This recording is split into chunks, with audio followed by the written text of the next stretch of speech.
Here is an interesting way to cook beets. Start with a pot that has lid. Peel the beets, rub them with salt on all sides, and place them in a pot. Sprinkle with a pinch of dried thyme.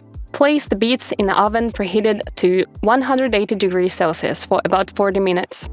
Once the beets are finished, shake off the excess salt. Let them cool and serve as it is, or add to salads. The color of the baked beets is brilliant, the aroma is just wonderful, and so is the taste. The beets absorb as much salt as they need, and therefore do not become oversalted.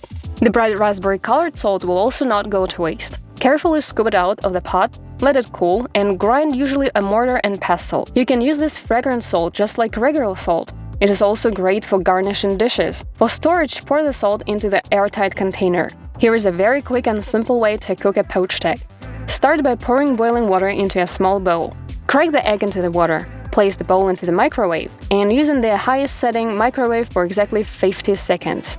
The water is not salted, so we can sprinkle bright raspberry-colored salt on the finished poached egg. Look how beautiful it turns out. The egg white is fully cooked, and the yolk is perfectly runny. After boiling vegetables, we can place them in an ice cold water for 5-7 minutes. The contrast in temperatures allows for the vegetables to be peeled easily, even without the using a knife. How to fillet herring. Remove the head, innards, and wipe to remove blood. Carefully pull out the bones and lay the fillet skin side down. Starting from the top, run your fingers between the skin and the meat, carefully separating them. It's quick and easy. I'm always interested in reading about your culinary finds in the comments and trying them out myself. To prepare the salad-dressed herring, pass the herring fillet through the meat grinder, using the grate with the largest holes. All the bones remain inside the meat grinder. It is very convenient. You don't need to do anything. It also can save your time. And to assemble the salad, we stack each ingredient in a uniform layer, one on the top of the other, creating a distinct texture. Our dressed herring turned out amazing. During springtime, beets often become a bit soft and dried out. Here is a quick fix. After washing the beets thoroughly, place them in a bowl and pour in the boiling water. Careful not to remove the taproot in order to keep the beets hydrated. We then transfer the beets to room temperature water and soak for 30-40 minutes. After soaking, boil the beets until soft. To remove any excessively earthly taste from the beets, just add a piece of bread into the pot.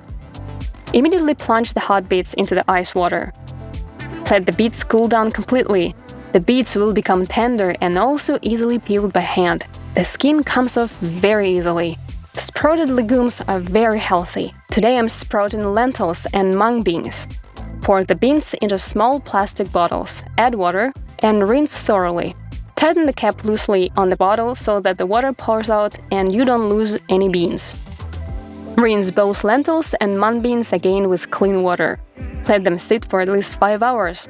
The legumes will become saturated. Drain the water, put the bottle on its side, and let it sit for another 12-15 hours. And now we have beautiful sprouted grains. To make a salad, start with baked or boiled beets and pickles. Cut them into cubes. Then add red or white onions. From here, we add our sprouted mung beans and lentils. Next, add sunflower seeds and top it off with an aromatic oil of your choice. No need to add salt, because the beets and pickles are already salted. Our delicious and healthy salad is now ready to serve. And I also love microgreens and growing them in small containers. On the bottom of the containers, lay down a cotton rag, napkins, or paper towels in several layers.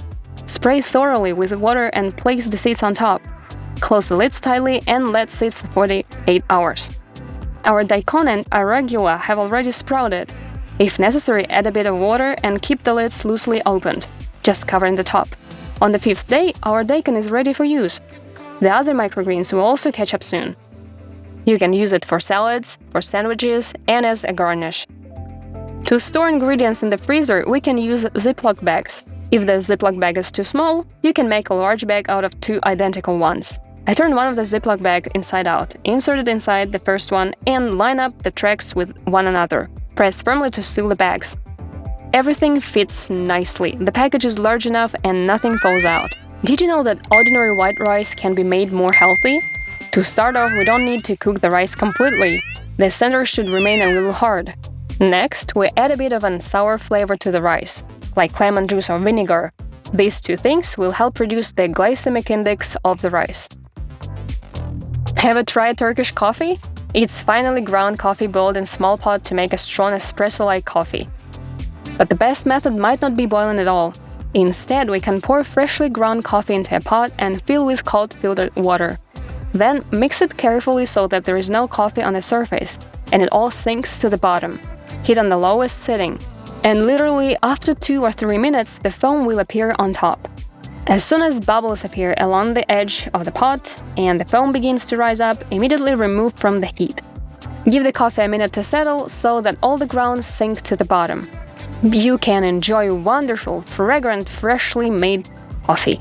Did you know that after the date of manufacturing of flour, it should rest for at least 3 weeks? After which the result will be a flour that is lush and airy. The amount of protein in the flour also affects its quality. The more protein, the better. Easter is just around the corner. I plan to bake lots of baked goods. Let's start with flour that has a high protein content. Sift through a sieve so that there are no lumps. First, we'll make sourdough. Pour warm milk into a bowl. Add a tablespoon of sugar and live yeast. Lastly, add 4 tablespoons of flour. Mix thoroughly, cover with a lid, and let sit until for about an hour when the sourdough begins to rise. In a large container, mix eggs with sugar and vanilla sugar.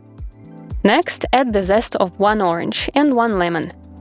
Then mix in the sourdough and pour in melted butter. Mix everything well. Next, add flour in several steps, then add salt. Knead the dough. At first, you can knead using a whisk or a spatula. In the middle of the dough, we'll add raisins. Add a bit of flour to the raisins so that they don't clump together. Add the last bit of the flour and knead the dough by hand for about 5 or 6 minutes. The dough will become soft and tacky. Don't add too much flour, otherwise the cake will be very hard. If you feel that the dough is too hard, then it is best to add another egg. After all, eggs add richness. Form the dough into a round ball shape. Baste the top with melted butter. Cover the container with a lid and allow the dough to rise for 4 or 5 hours. During this time, the dough should increase 3 times in size, becoming more beautiful and airy. Add a bit of flour to the cutting board, carefully remove the dough. Knead the dough a bit, then divide it into different parts according to the shapes of the baking pans. The dough should occupy about 1/3 of the baking pan, but not more than half. I carefully fold each piece of dough into a ball, keeping the fold side down. Line the baking pan with parchment paper. Cut out a circle separately to cover the bottom. Cover the sides with a white strip. The best baking pans for this type of cake are baking pans with high sides. If there are none available, you can use whichever suitable pots or pans that can be put in the oven. Next, baste the tops of cakes with melted butter and carefully cover each form with plastic wrap. Allow the dough to rise for another 3 or 4 hours. The cake should also grow about 3 times in size. Our beautiful cakes are looking great. In order to ensure that our cake doesn't tilt sideways, carefully insert a thin wooden skewer into the middle of each cake. Now, during baking, the cake will only grow upwards. Heat the oven to 170 degrees Celsius.